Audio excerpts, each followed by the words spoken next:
Okay, guys, you both know the rules. Keep it clean, break straight away when told. Both of you watch your heads in close. Good luck to you both. Touch gloves. Good luck, lads. The winner of this fight can make a strong case to be in a title caliber fight next. The loser may not get another shot at getting it. Round one underway. Two massive heavyweights here in Bakole and Ajagba. And you're right, Chris, that this feels like one of those, the winner mook at type fights. So two red flags. One is, how did he bounce back from that second round knockout? I know it was only one punch, the quick turnaround. The other is the weight, 299 pounds than what he was against Jared Anderson, which was the best performances of his career. So that last fight, once he gets hit by that Ajagba, he sets it up behind a patient jab. That's how we're going to find out where Bakole's at in this career. You know, Sergio, both these guys, Ajagba will throw it with both hands. Bakole likes that. They love throwing that punch. Head moving. Don't uppercut with an uppercutter. On the outside, it's all Ajagba, and that's where he should be. You know, you can see that the mass is with Bakole, so just there's that soft belly would open up a top. But you have to be very patient, of course, very with a guy like Bakole. Yeah, and of course, that's the formula feed Martin Bakole years ago, and Bakole's orchestrating that rematch if Bakole can get the victory. Rematch, take the blemish off his resume. I'm not so sure if he wants that. He may have eyes for bigger and... But I go back to that fight against Jared Anderson. It started a little bit like this, with Jared Anderson pawing at the body of Martin Bakole. Then the last, Martin Bakole lands a big punch and puts Anderson on the... Still for a little bit too long, and this is what Ajagba is not doing. Stayed a little bit against the ropes right there, but he has he's keeping his range in between. Bakole, you're going to be all right. To unleash one of those shots, maybe one of those cuts. Yeah, guys like that, you can move to your left, move to your right. Just do not stand still in front of this guy. The jab for a 3 right there. He led with a hook just to land that right hand. Nice right hand there from Ajagba as we close round one. No 3 shots tonight, okay? Good work. Final instructions from Billy Nelson to Martin Bakole as round 2 begins. Good start to this fight here for Efe Ajagba. These rounds are the better for Ajagba. Left hook there, caught by the right glove of Ajagba.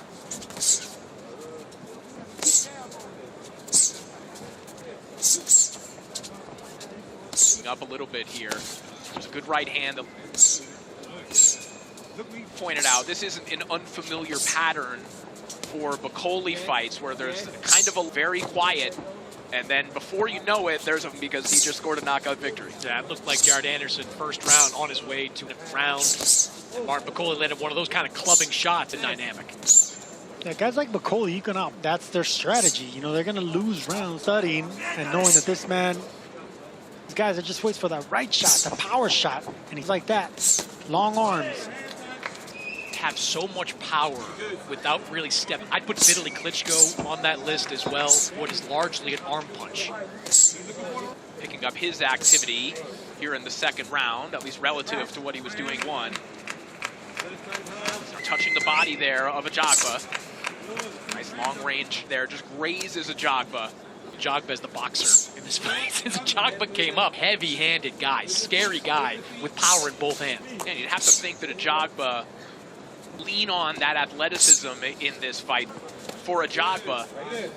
And if that is what he needs, news for Ajagba, because who he's working with in Houston, Danny Arnold, who also trained Clowney, said that Ajagba compared favorably to an NFL defensive back.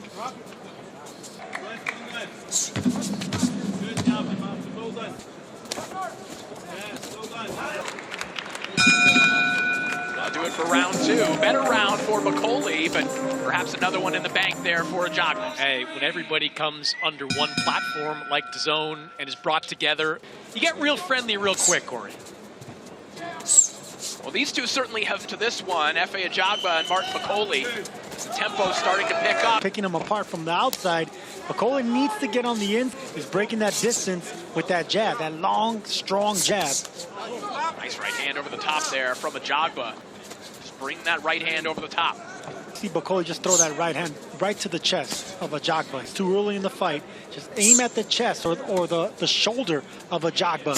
Huge right hand there from Ajagba. That's the same punch he's been landing. It's a 3-2. He comes. Bakole, Sergio, leaning to the right, so he's able to right hand pretty easily. No, he's forcing him to the right with that left. He's keeping him there just to guide that right hand down the pipe. Right hand seemed to wobble. Bakole was trying to fire back with left hooks, but Ajagba is cooking here in round 3. Yep, at the outside, it's all Ajagba. Lingering effects from the knockout loss at the hands of Joseph Parker. It is that same. Not going to get on the inside and not really try to pull his way in. He's going to be at the end punches, and it's only going to be a matter of time until you get cracked again with that right hand. Another pull counter right hand from Ajagba, who's corner right now, telling Lazy, in other words, keep up the activity. Something going here. Ajagba is one of the better jabbers in the heavyweight division. He's going to be comfortable keeping this fight on the outside. These are exchanges where Bakole can be dangerous, but it is Ajagba who is owning them at the moment. These aren't exchanges, Corey. He's pot-shotted by the sharper puncher in Ajagba. He really nicely, he wants to stay off the ropes and keep the fight in the middle of the ring. Good left hook there from Lee. Final 20 seconds of round 3. Bakole given an opportunity here. This is fantastic round for Efe Ajagba.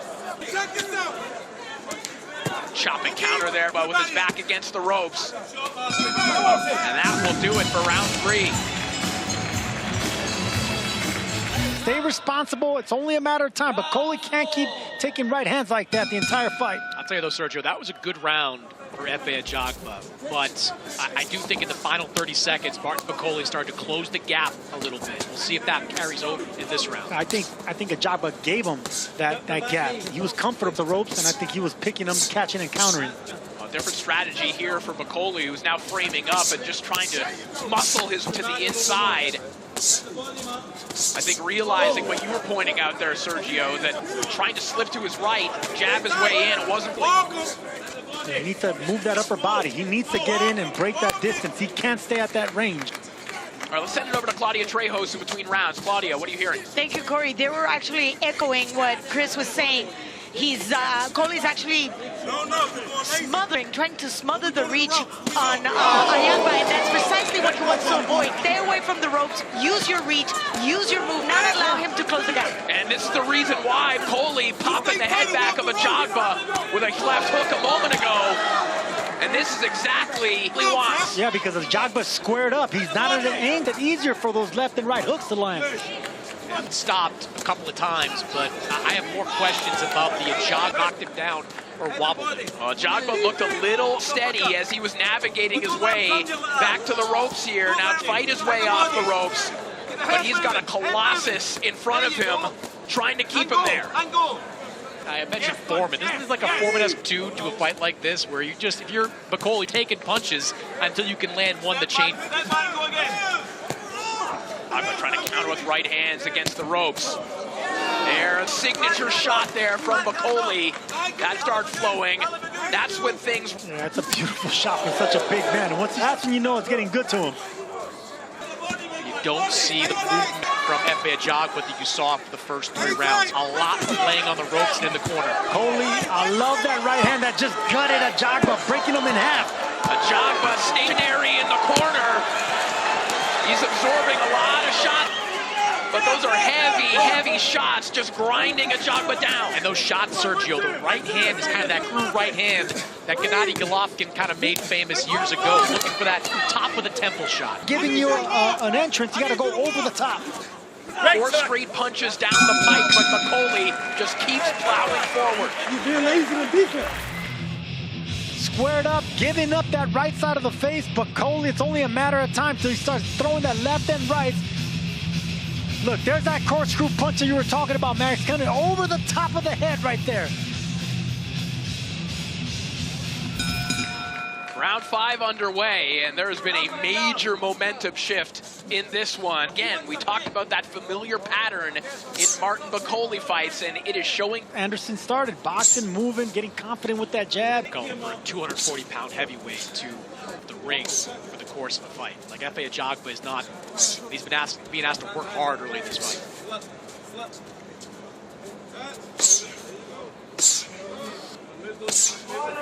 Bakole just parking himself there against the ropes.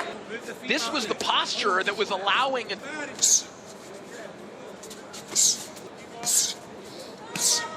Showing that right now, but it's only Ajagba. Barely missed that right hand. I think Bakole's getting a little bit to roll that right hand of Ajagba just to come back. I don't think he's quick enough to do that. Yeah, he's looking to... I agree. Double and triple your way in, and then get to the side of Bakole and start. It's also a curious decision to kind of take the... You had a good performance in the fourth round, but you're probably losing it. Do an avalanche a little bit. There was a scary moment. Rolled within, got a bigger right hand. Whose idea it was to... Yeah, momentum shifted right back to Efe Ajagba. And be born. You're a world champion. Come on. Hey. Come on. Bakole that was looking dominant, and right before the round began, they're trash talking. And Chris Bendix, let's take a look at your scorecard. Yeah, 4 rounds to 1 in favor of Efe Ajagba. Fourth round was obviously Martin Bakole landed his best shot. Then there was that perplexing last round where Martin Bakole decided to maybe give himself a bit of a break, but 49-46 on my scorecard. Saying, come on, man, stop and fight. But no, Ajagba shouldn't do that. He should do it bouncing on his feet, moving laterally, using the... See Bakole staying in the middle of the ring. Bakole attempting here, Sergio, what is a part of his game. Opponents of his in the past, it's imperative on Ajagba. It's a lazy strategy by Martin Bakole, you know, but sometimes fighters fall for that. For the last few fights, very smart guy. Don't engage with this guy. You know, it feels like you're winning really easily, and it just takes one shot, just like that just bloodied his nose. Bakole immediately producing some blood from the nose of Efe Ajagba. You saw him wipe it away. Here we go. Pretty awkward punch to throw. To throw a 1-2 downstairs. I've never heard of that. Because if you're the taller man, that once you throw that right hand, you're going to be vulnerable to something punching a tall fighter. Nice right hand there by Bakole. Another good round in the bank for Efe Ajagba.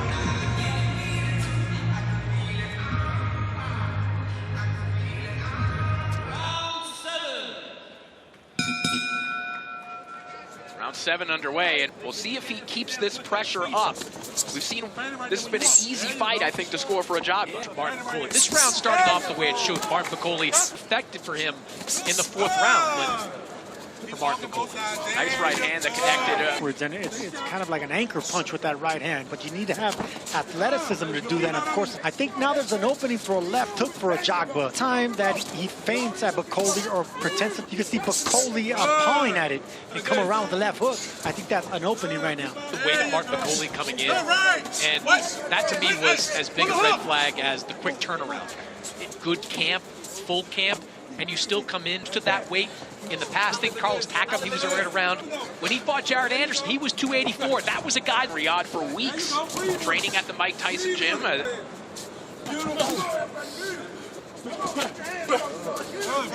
Bothered by the fact that he's losing rounds. He's thinking. But you do wonder, as we've been watching him, does he have the gas tank?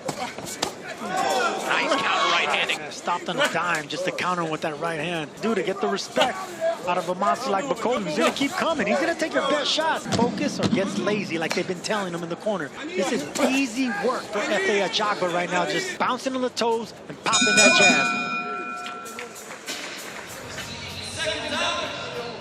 You know, right now, Sergio, I know you're not a fan of the rah-rah speech, but Martin Bakole needs a rah-rah speech going, because this fight's slipping away from him. A little bouncing right now. You have to be a cheerleader for a professional fighter. Bakole only won 1 round, pretty much. Anything that Ajagba gives you, but he is not doing that. And just getting out jabbed. I think there's always room for the old, we're all firefighters out here. There's room for those kind of speeches in boxing. Dean Richardson, you want a fighter that I mean, Bakole is begging Ajagba to fight him. sticking to his game plan. This is his strategy. Big shot hand over the top there from Ajagba. Bakole he reminds you of a spider web. Stand there and wait for the flies to come to him, but a little over 2 rounds to go. Well, the body is what you got to do. Is moving to your right. You throw that right hook to get him to stop from going to the right. Here we go. Bakole lands a float hook. It doesn't take much. Bakole coming alive here. There were serious questions about whether he had this in him. The blood smearing across the face of begs him to get off the ropes. Bakole punching with meaning.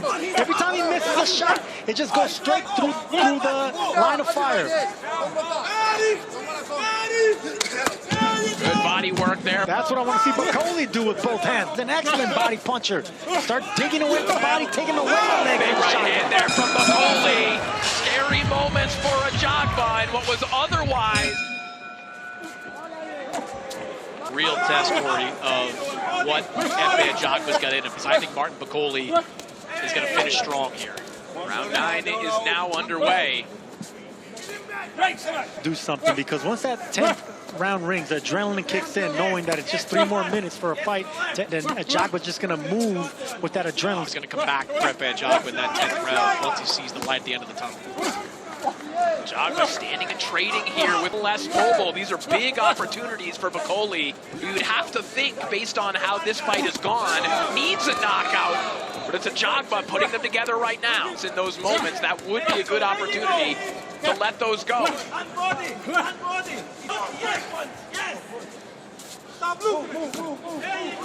Right hand there from Bakole. And these are shots that he doesn't need a big windup.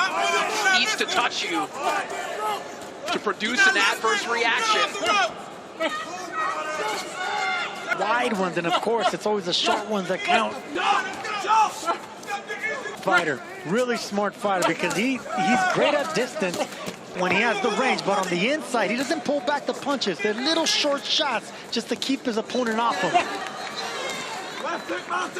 Back. Not only do big men hate being walked backwards, but Bakole doesn't have the legs anymore. Grinding out the clock a little bit here. Not looking at he was earlier, and how could he? He's been doing a lot of moving, taking shots like that every once in a while from Bakole. Another thing that clinching and walk back does is the referee can't break you. You're moving back until you hit the ropes. That's how you kill the clock. Silent roller, Efe Ajagba looking to be a clock killer. Right hand again over the top there from Bakole. And we will head into the final round of this heavyweight contest. Believe in yourself. Yes, come on, man. Nice one, man. Come on, man. Bang them in. Fucking bang them in. 2 hands, okay? Come on. Your 10th and final round. And now you would have to think that Efe Ajagba for him here for 3 minutes. Not even stay on his feet, just stay at range. Good run over the last 2 rounds by Martin Bakole to close the gap. It was largely dominated by Efe Ajagba. So 87-84, back to his own knockout power. But Chris, we saw Ajagba get hurt late. Vulnerable. He does have a tendency to keep that chin up in the air. Like, why would that make any sense? Great shot, wicked counter there from Ajagba. But look at Bakole, back with a 2-punch combination. Ajagba navigating the perimeter of the ring. I think Ajagba would have used a lot of energy, and Bakole would have been enough to get the knockout that he needs in this fight. It's not going to be enough, guys, because right now Ajagba knows he's an adrenaline running through his veins. He just knows that he needs to, but Ajagba's already at the finish line. It's almost like he's telling himself this story already. Hey, he's only a beast if you come to him and stay in the same place. When you stick and move. When he let his guard down and slipped. An excellent fight and the right fight based on his opponent. A very composed boxing performance. We go to the judges' scorecards. Judge Kieran McCann scores it 96-94 in favor of Efe Ajagba. And both judges, Pablo Gonzalez and Bob Williams, are in agreement. They both scored the same, 95-95. This bout is a majority draw.